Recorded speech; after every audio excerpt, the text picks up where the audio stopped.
There is lots of information on the looming New World Order.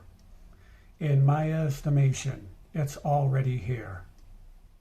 This international crime network has been hyperactively taking over countries for a long time to set up a global government. One way or another, whether it be wars, overthrows, murder, bribery, infiltrations, central banks, I think they've gained control of most nations at this point. They leave the governmental structure intact, complete with phony elections, presumably to hide themselves and project the illusion of freedom that is intended to minimize uprisings within the parasitized nation.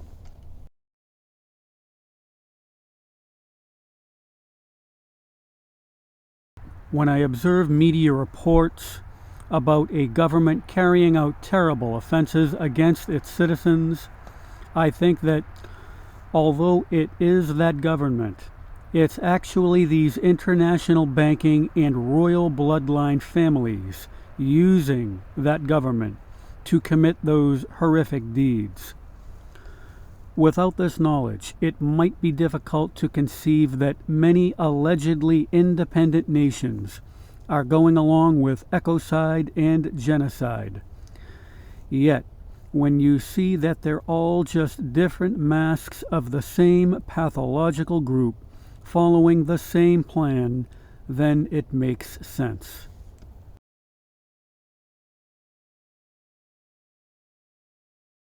Federal and state politicians open up communities for these invasions and permit ecological attacks, seemingly at the direction of the hostiles.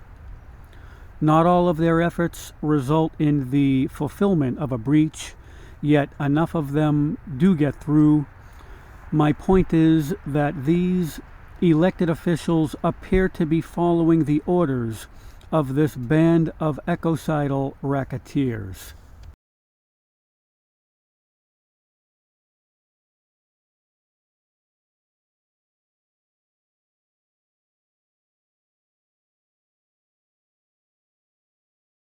They sell the invasion to the targeted community as economic development. People are told that there will be new jobs and the project will be a vital boost to the economy. Dangerous and unnecessary projects are proposed and often approved in or near fragile landscapes, heavily populated areas, water supplies, agricultural lands, schools, and indigenous territory. Politicians allow these projects while marginalizing the people who will be substantially impacted.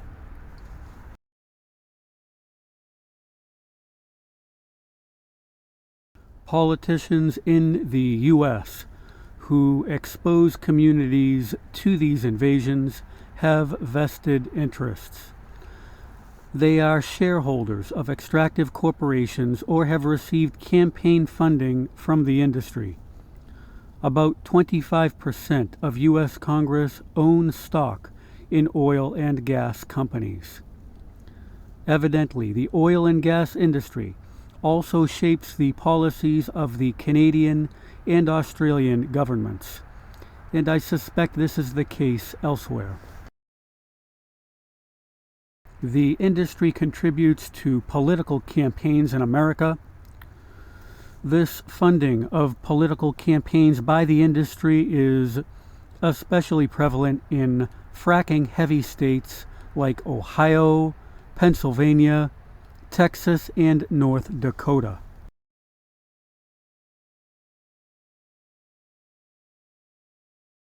Besides the campaign funding, there is lobbying.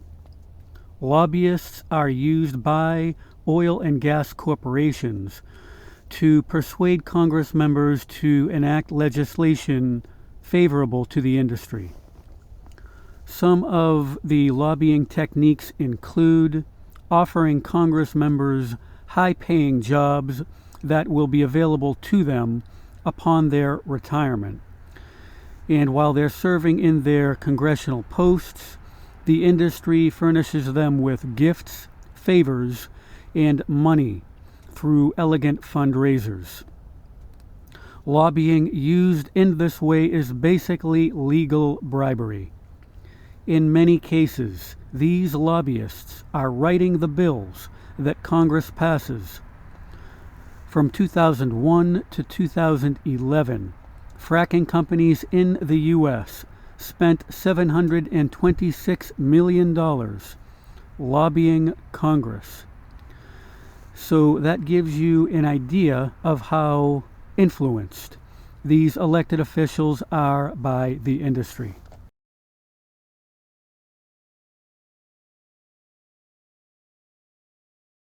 In addition to the lobbying and campaign contributions, there is actual bribery of elected officials in the U.S. that appears to be rather common.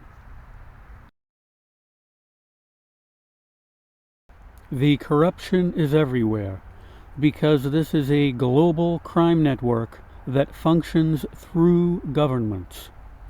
Big oil and mining companies have been caught bribing government officials in other countries with millions of dollars to open up land for extractive projects.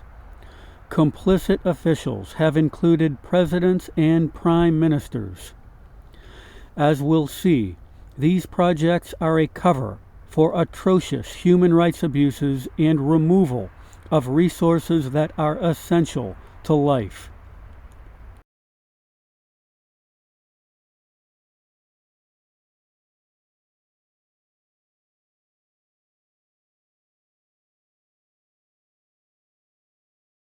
The governments suspected of or confirmed to have received bribes from extractive corporations include Brazil, Mexico, Chile, Ecuador, Iraq, Iran, Libya, Yemen, United Arab Emirates, the former Soviet Union, Tunisia, Nigeria, Angola, the Congo, Algeria, South Africa, Zimbabwe, Guinea, Cambodia, the Philippines, Indonesia, Thailand, India, Papua New Guinea. Although these reports are somewhat recent, I suspect this has been going on for a long time. Furthermore, whatever bribery of government officials by these industrial corporations has been publicly disclosed, I'm sure is just a small portion of the actual bribery that is certainly flagrant.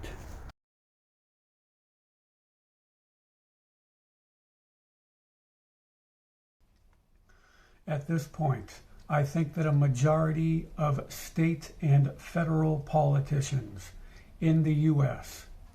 and their counterparts in other countries are under the control of this organized crime network. I also suspect that many local elected officials are compromised. This would be consistent with the tenets of ponerology.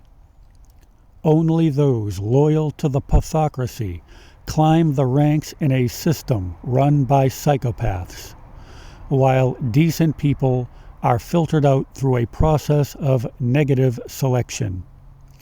In an advanced stage of degeneration, the managers of every town are under their control.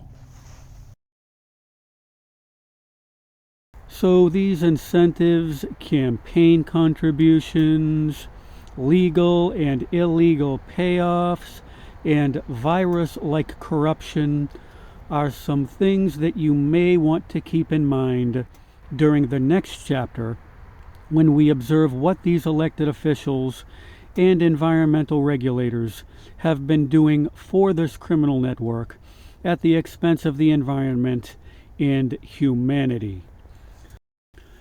Before ending this chapter, I'll say that I think most of the high-level politicians who are doing the bidding of these psychopaths are aware of part of the agenda. I suspect that they know that a lot of these natural resource development projects are really about depopulation and ecocide, and that the biosphere is being subverted. Perhaps they were electronically recruited with synthetic telepathy. I speculate that, among other rewards, they have been told that their offspring will be protected and have control over the people who survive the extinction and global culling.